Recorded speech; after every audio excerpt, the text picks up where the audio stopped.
Bienvenue sur Mathérapie. Dans le cadre du chapitre sur les racines intégrales, nous allons calculer aujourd'hui le volume d'un tore.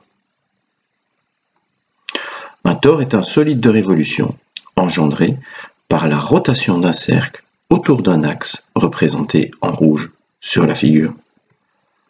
Les exemples de tore dans la vie courante, nous avons une pâtisserie bien connue, les donuts, les bouées et bien d'autres applications des jeux pour enfants que nous voyons tous les jours autour de nous. Il est représenté généralement par la rotation autour de l'axe des Z. Pour simplifier les calculs, nous préférons le faire tourner autour de l'axe des abscisses. Alors rappelons dans le plan l'équation d'un cercle de centre d'abscisse XC et d'ordonnée YC pour un rayon de petit r, c'est x moins x le tout au carré, x moins xc le tout au carré, plus y moins yc le tout au carré, égale petit r au carré. Cette équation vient du théorème de Pythagore. La somme des carrés des côtés de l'angle droit est égale au carré de l'hypoténuse. Et voici le tore généré par la rotation de ce cercle de centre quelconque. Pour encore mieux simplifier les calculs, il aurait été judicieux de placer le centre du cercle en 0 grand R sur l'axe des Y. De cette manière, nous simplifions l'équation de cercle de départ en obtenant x carré plus y moins grand R au carré égale petit r au carré. Voilà. Pour utiliser le calcul intégral pour déterminer le volume du tore, nous allons devoir dans un premier temps rechercher l'équation de la fonction qui tourne autour de l'axe des x. Reprenons l'équation du cercle, développons le produit remarquable. Nous obtenons une équation du deuxième degré en y. Pour résoudre une équation du deuxième degré, nous faisons appel au calcul du delta, qui est égal dans ce cas-ci à les coefficients des termes y, c'est-à-dire moins 2r qu'on élève au carré, moins 4ac, moins 4 fois les coefficients des termes y carré, 1, et les coefficients du terme indépendant, x carré plus grand R carré moins petit r carré. Simplifions les calculs. Simplifions les 4 grands R carrés. Mettons le 4 en évidence et nous obtenons un delta de 4 fois petit r carré moins x carré. Le y s'obtient en prenant moins b plus ou moins racine de delta sur 2a, donc moins b, les coefficients des termes y, moins 2r, donc 2r, plus ou moins la racine du delta sur 2 fois 1, les coefficients du terme y carré fois 2. En simplifiant par 2, nous obtenons pour y grand R plus ou moins racine carrée de r carré moins x carré. Alors le plus ou moins dans cette équation signifie que nous allons avoir une première fonction, donc pour le plus, f1 de x est égal à un grand R plus la racine carrée de petit r carré moins x carré.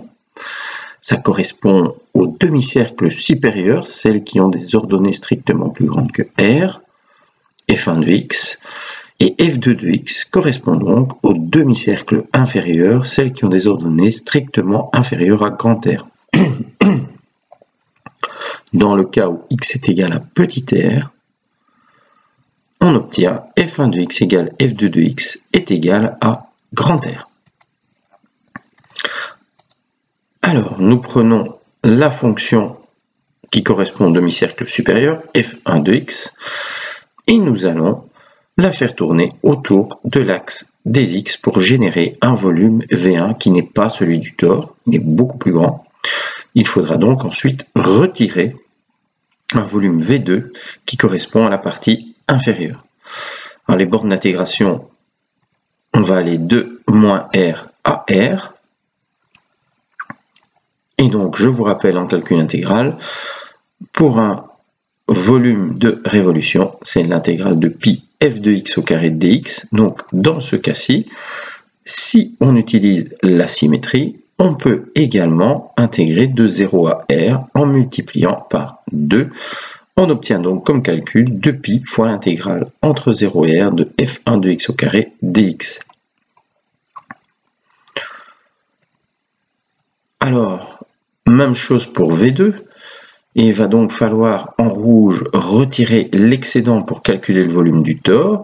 On va donc faire tourner la fonction f2 de x autour de l'axe des x, travailler avec le même genre d'intégrale pour les mêmes bornes d'intégration et utiliser la même symétrie pour obtenir cette fois-ci pour V2 2π fois l'intégrale entre 0 et r de f2 de x au carré dx.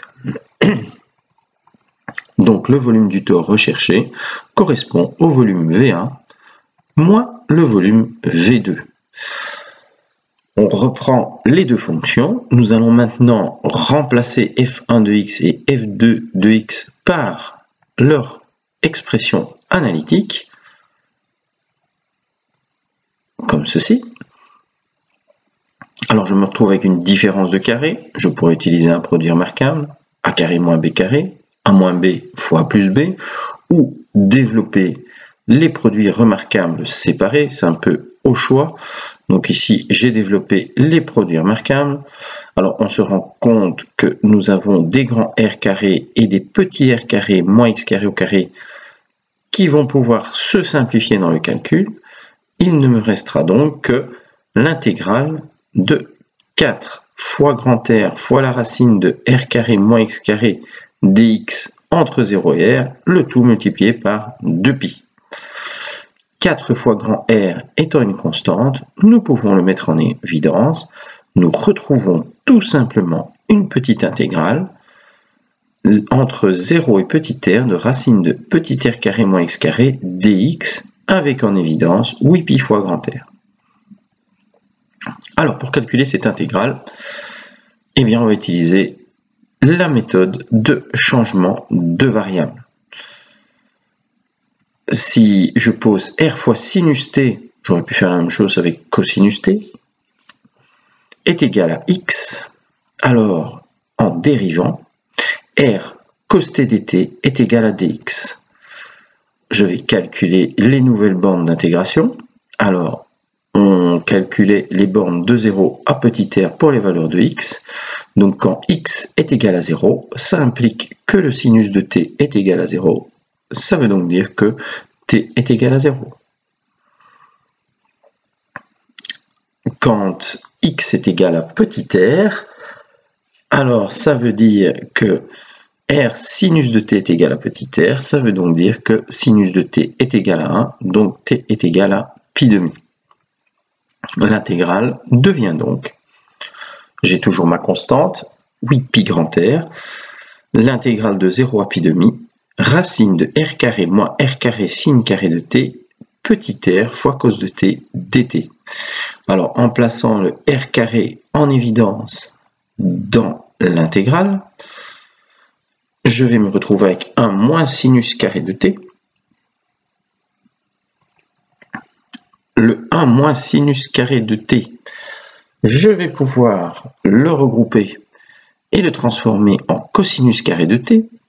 Le petit r carré qui se trouvait à l'intérieur de ma racine, je vais pouvoir le sortir et mettre petit r en évidence. Comme j'ai déjà un autre petit r devant le cosinus de t en évidence, je vais me retrouver avec un petit r carré en évidence. Je remplace, comme je vous l'ai dit, 1 moins sinus carré par cos carré. La racine carrée de cos carré va devenir cosinus t, comme il y a un deuxième cosinus t, cos t fois cos t, c'est du cos carré de t. Voilà, je me suis débarrassé de la racine, je me retrouve avec une intégrale encore plus simple, le petit r carré est une constante, je le place en évidence, donc en évidence, je me retrouve avec 8π grand R petit r carré, fois l'intégrale entre 0 et pi demi cos carré de t dt. Alors ça c'est une intégrale on a l'habitude de résoudre.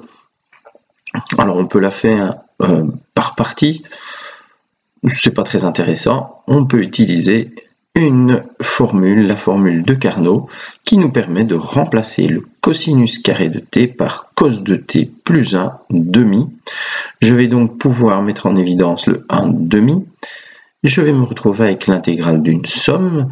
Je vais donc pouvoir décomposer et je me retrouve avec l'intégrale de cosinus de t dt et une intégrale de dt, qui est une intégrale immédiate. Pour cos de t, c'est une petite substitution, avec par exemple m égale 2t, mais ça, je vous laisse le calcul. Pour retrouver pour l'intégrale de cos de t, sinus de t sur 2, alors avec les coefficients mis en évidence, il me reste 2pi fois grand R fois petit r carré, fois sinus de t entre 0 et 2pi, plus 4pi grand R petit r carré, fois t entre 0 et pi demi. Je remplace dans les deux expressions entre crochets par la borne supérieure, donc 2t devient 2 fois pi demi, devient pi, donc j'ai sinus de pi, moins sinus de 0, et pour la deuxième, j'ai pi demi moins 0, c'est-à-dire pi demi. Je n'ai donc plus d'intégrale maintenant. Je vais donc simplifier les calculs. Alors pour rappel, le sinus de pi et le sinus de 0 valent tous les deux 0, donc le premier terme de ma somme disparaît. Il ne me reste donc plus que 4pi fois grand R fois petit r carré fois pi demi, 4 divisé par 2, il me reste 2 pi r carré grand R, r carré.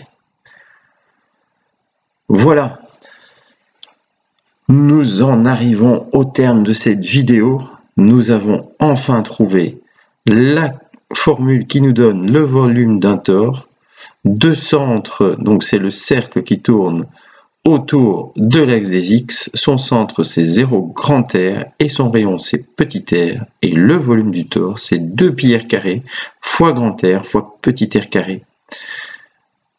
Voilà, j'espère que j'ai été clair et on se retrouve bientôt sur ma thérapie. Au revoir.